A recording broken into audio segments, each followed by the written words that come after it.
Hello everyone, আমি শাওন। আপনাদের সবাইকে স্বাগত জানাচ্ছি অ্যান্ড্রয়েড অ্যাপস ডেভেলপমেন্ট টিউটোরিয়ালে। আজ আমরা জানব হোয়াট ইজ জেসন এবং আমাদের জেসন নিয়ে আমরা ভলি, তারপরে আমরা রেট্রোফিট নিয়ে কিছু টিউটোরিয়াল করব এবং আমাদের এই সিরিজের মধ্যে আমরা কিভাবে সার্ভার থেকে ডাটা এনে আমরা অ্যাপসে শো করব, তারপরে আমরা কিভাবে আমাদের অ্যাপসের মাধ্যমে ডাটা আমরা সার্ভারের ডাটাবেসে সেভ করব ইত্যাদি কাজগুলো। তাছাড়া আমরা এছাড়াও আরও দেখব কিভাবে ইমেজ আপলোড করতে হয়, কিভাবে ভিডিও আপলোড করতে হয়। প্রথমে আমরা ভলি নিয়ে কাজ করব, তারপরে ঠিক একইভাবে ঠিক সেম এক্সাম্পলগুলো আমরা রেট্রোফিট দিয়ে অ্যাপ্লাই করব। তো আমরা আজকে দেখব হোয়াট ইজ জেসন। জেসন হচ্ছে একটা জাভাস্ক্রিপ্ট অবজেক্ট নোটেশন। এটা খুবই রিডেবল একটা ফরম্যাট। এটা একটি সার্ভার এবং ওয়েব অ্যাপ্লিকেশনের মধ্যে তথ্য প্রেরণ করতে প্রাথমিকভাবে ব্যবহৃত হয় XML এর বিকল্প হিসেবে। এবং আমরা যদি দেখি জেসনের দুইটি পার্ট আছে, একটা হচ্ছে জেসন অবজেক্ট এবং একটা হচ্ছে জেসন অ্যারে।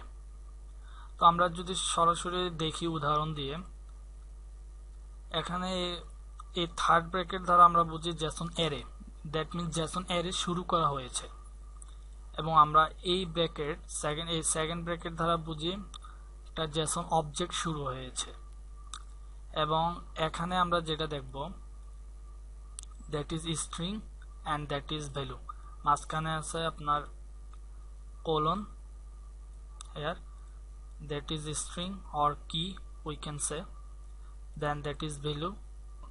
এটা হচ্ছে এই একটা অ্যারে, এটা এখানে একটা অ্যারে শুরু হয়েছে, তার আন্ডারে আমাদের অনেকগুলো জেসন অবজেক্ট আছে এবং জেসন অবজেক্টগুলোকে আমরা কমা দ্বারা সেপারেট করি এবং জেসন অবজেক্টের ভিতরে প্রত্যেকটা ডাটাকে আমরা কমা দ্বারা সেপারেট করি এবং শেষেরটিতে কোনো কমা দিতে হয় না। ঠিক সেইমভাবে এখানে আরেকটি জেসন অবজেক্ট শুরু হয়ে যাচ্ছে। আমরা যদি এই জেসন অ্যারেকে একটা নাম দিই, তাহলে এই জেসন অ্যারের আন্ডারে এই জেসন অবজেক্টটা হবে 0 এবং this will be 1 index and this will be our 2 index and this will be our 3, that means 0 1 2 3 index 4 index। এখানে 4টা জেসন অবজেক্ট আছে একটা জেসন অ্যারের আন্ডারে। তো আমরা যদি শুধু একটা জেসন অবজেক্ট ডিফাইন করতে চাই,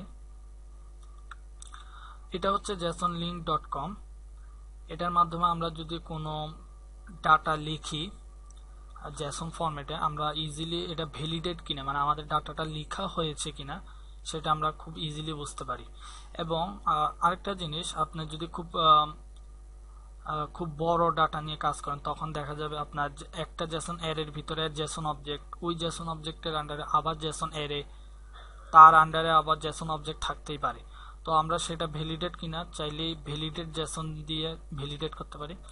আমরা এখন একটা জেসন অবজেক্ট লিখতেছি, যেখানে আমরা যদি প্রথমে স্ট্রিং দেই,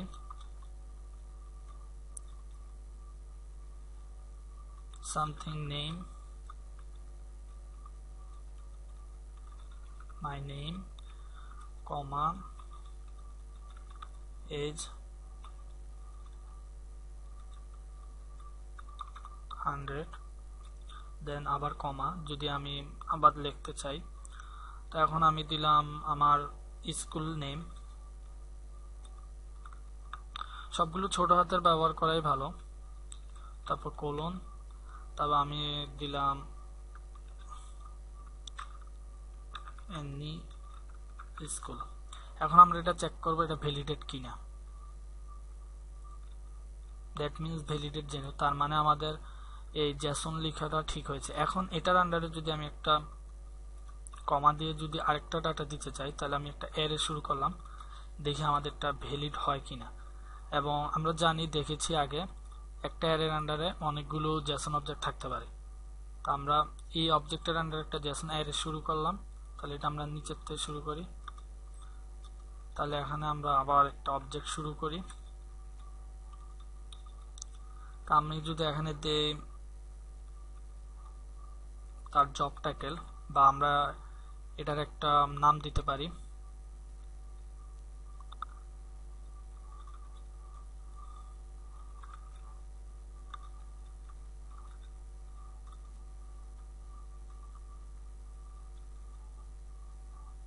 তো আমি এটার নাম দিলাম টাইটেল, তার জবের টাইটেল, এবং নাম দিলাম সামথিং, এনিথিং, আবার কমা, বা জবের লোকেশন,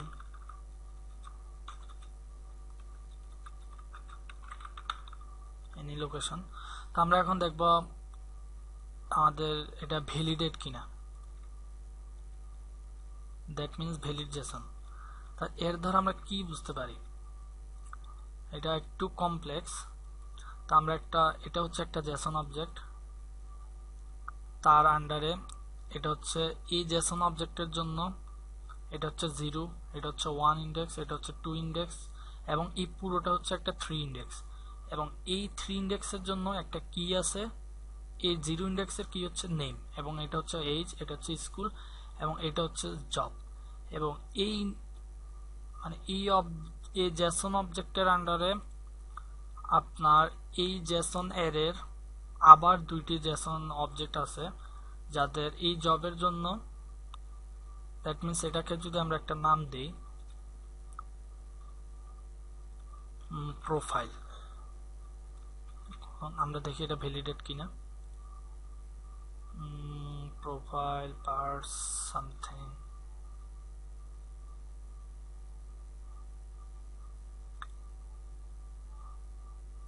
এটাকে আচ্ছা যাই হোক, আমরা এটাকে নাম না দেই, কোনো একটা প্রবলেম হয়েছে। তাহলে আমরা এখানে দেখতে পারতেছি এটা হচ্ছে 0 1 2 3 তার আন্ডারে, এবং আমাদের এটা হচ্ছে 1 এবং হচ্ছে 2। তা আমরা যদি জবের আন্ডারে টাইটেলটা পেতে চাই তাহলে আমাদের কোডটা হবে ঠিক সামথিং লাইক দ্যাট। সাপোজ এটার নাম প্রোফাইল, তার আন্ডারে এটা হচ্ছে জব,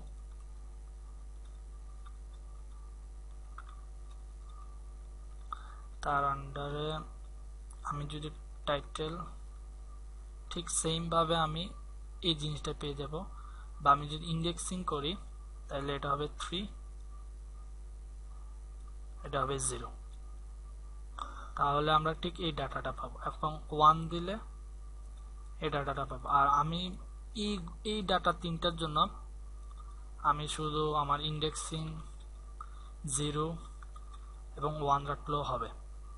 এবং যেহেতু আমরা অ্যান্ড্রয়েড ডেভেলপমেন্ট নিয়ে কাজ করতেছি, তাহলে আমাদের সার্ভার থেকে ডাটা নিয়ে আসা বা পাঠানোর জন্য আমাদেরকে মডেল তৈরি করতে হয়, বা আমরা যেটাকে বলি পোজো ক্লাস। তো আমরা সার্ভারে যদি জাস্ট গুগল করি জেসন টু পোজো, আমি আমার এই পুরো জেসনটিকে বা আমার যে কোনো জেসন ডাটা থাকলে আমি খুব ইজিলি আমার জাভা কোডটি তৈরি করে নিতে পারি। জাস্ট আমি এখানে পেস্ট করব, এখানে আমার প্রজেক্ট নেম দিব সামথিং, এখানে দিব Jason and this is none, and use the anything you need, like you can create your, তুমি চাইলে তোমার getter setter মেথড এবং তারপরে any method that you need, just preview. So here it creates, এটা আমাদেরকে আমাদের জাভা ক্লাসটি তৈরি করে দিয়েছে। এখানে আমাদের ম্যাপ, এখানে আমরা দেখতে পাচ্ছি হ্যাশ ম্যাপ। এই হ্যাশ ম্যাপটা মূলত এটার জন্যই দরকার হচ্ছে, এবং এটার জন্য হবে একটা ক্লাস, এবং এই ডাটাটাকে পাওয়ার জন্য তার আন্ডারে আরেকটা ক্লাস তৈরি হবে, পোজো ক্লাস। যদি আমরা দেখি এখানে দেখব দুইটা ক্লাস, কারণ তার আন্ডারে শুধু এই ডাটাটা পাওয়ার জন্য আমাদেরকে লিস্ট ব্যবহার করতে হবে, যেটা আমরা এখানে হ্যাশ ম্যাপের মাধ্যমে পাচ্ছি। ঠিক এটাই ম্যাপ, আমাদের এগুলো দরকার নেই। আমরা এগুলো যখন আরো উদাহরণের মাধ্যমে যখন কোডে যাব তখন আমরা ইজিলি এই জিনিসটা বুঝতে পারবো। থ্যাংক ইউ, আজ এই পর্যন্ত, ধন্যবাদ।